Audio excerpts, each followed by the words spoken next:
सब लोगों को मेरा नमस्कार। सबसे पहले मैं महाविकास आघाड़ी के ठाकरे साहब, पवार साहब और महाराष्ट्र कांग्रेस के नेताओं को बहुत बहुत बधाई और शुक्रिया अदा करना चाहता हूँ इतनी शानदार 2 दिन की मीटिंग ऑर्गेनाइज करने के लिए। ये जो इंडिया अलायंस है, ये अलायंस कुछ चंद 26, 27, 28 केवल पार्टियों का अलायंस नहीं है। ये इंडिया अलायंस इस देश के 140 करोड़ लोगों का अलायंस है और ये लोग एक साथ आए हैं। देश के लोग इकट्ठे हो रहे हैं और बहुत बड़ी संख्या में लोग इकट्ठे हो रहे हैं और देश के लोग इकट्ठे हो रहे हैं 21वीं सदी के भारत का निर्माण करने के लिए। आज हमें बहुत दुख होता है कि आज हमारे देश के अंदर जो सरकार है, मोदी सरकार, मुझे लगता है कि आज़ाद भारत की सबसे भ्रष्ट सरकार और सबसे अहंकारी सरकार है। एक भारतीय होने के नाते मुझे बेहद दुख होता है। पिछले 3-4 दिन से हम पढ़ रहे हैं कि विदेशों के अखबारों के फ्रंट पेज के ऊपर खबरें छप रही हैं कि हमारी भारत सरकार एक आदमी के लिए काम कर रही है। वो एक आदमी भारत से पैसे निकाल के बाहर विदेश में ले जा रहा है और भारत सरकार, मोदी सरकार, देश के प्रधानमंत्री उनकी मदद कर रहे हैं। बहुत दुख होता है एक भारतीय होने के नाते। विदेशों में तो खबरें छपनी चाहिए कि भारत में ये अच्छा हो गया, भारत में वो, तब देश का नाम आगे बढ़ेगा। देश का नाम ऐसे थोड़ी आगे बढ़ेगा कि पूरी भारत सरकार एक आदमी के काम करने के लिए लगी हुई है। आज हमारे भारत का युवा रोज़गार ढूंढ रहा है, पढ़ लिख के बीए करके, बीकॉम करके, बीएससी करके रोज़गार ढूंढ रहा है। उसके पास रोज़गार नहीं है और वो जब सरकार के पास जाता है तो पता चलता है कि सारी सरकार एक ही आदमी के लिए काम कर रही है।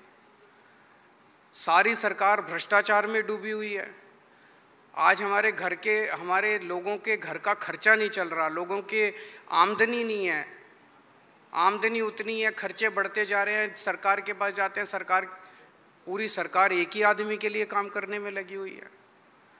इससे ज़्यादा अहंकारी सरकार आज तक कभी नहीं हुई और ये लोग अपने आप को भगवान से भी बड़ा समझने लग गए हैं और जब कोई आदमी अपने आप को भगवान से बड़ा समझने लगता है तो फिर उसका पतन भी जल्दी होता है। मुझे बेहद खुशी है कि इंडिया अलायंस में सब लोग आपस में जुड़ रहे हैं। एक चीज़ मैं देख रहा हूँ, बहुत बड़ी बड़ी ताकतें, अब सबको लगने लगा है कि ये इंडिया अलायंस मोदी सरकार के आने वाले समय में मोदी सरकार के पतन का कारण बनने वाला है। तो बहुत बड़ी बड़ी ताकतें इस इंडिया अलायंस को तोड़ने में लगेंगी, बहुत बड़ी बड़ी ताकतें। पिछले कुछ दिनों से मैं देख रहा हूँ ज़बरदस्ती क्या दिखाया जाएगा, इसकी उसके से लड़ाई हो गई, उसकी उससे लड़ाई हो गई, ज़बरदस्ती दिखाने की कोशिश की जाएगी, ज़बरदस्ती दिखाने की कोशिश की जाए। मैं पिछली 3 मीटिंग अटेंड कर चुका। मैं आपको पूरी जिम्मेदारी के साथ कह सकता हूँ, जितनी अच्छे से और जितने प्यार और मोहब्बत से सारी मीटिंग्स हुई हैं, किसी के साथ लड़ाई नहीं है। और यहाँ पे जितने लोग बैठे हैं कोई पद के लिए नहीं आया, सब 140 करोड़ लोगों के इस भारत देश को बचाने के लिए आए हैं, इसको तरक्की के रास्ते पे ले जाने के लिए आए हैं। कोई यहाँ पे पद के लिए नहीं आया है। मुझे बेहद खुशी है। 2 दिन की हमारी मीटिंग बहुत अच्छी रही और सबने आगे बढ़ के आज मीटिंग में जिम्मेदारियां ली हैं। किसी ने सीट शेयरिंग करवाने की जिम्मेदारी ली है, किसी ने मीडिया की जिम्मेदारी ली है, किसी ने सोशल मीडिया की जिम्मेदारी ली है, किसी ने कैंपेन डिज़ाइन करने की जिम्मेदारी ली है। मुझे पूरी उम्मीद है कि आने वाले समय के अंदर पूरा भारत इकट्ठा होगा और इस अहंकारी, भ्रष्टाचारी, तानाशाही सरकार का पतन का कारण बनेगा। बहुत बहुत शुक्रिया।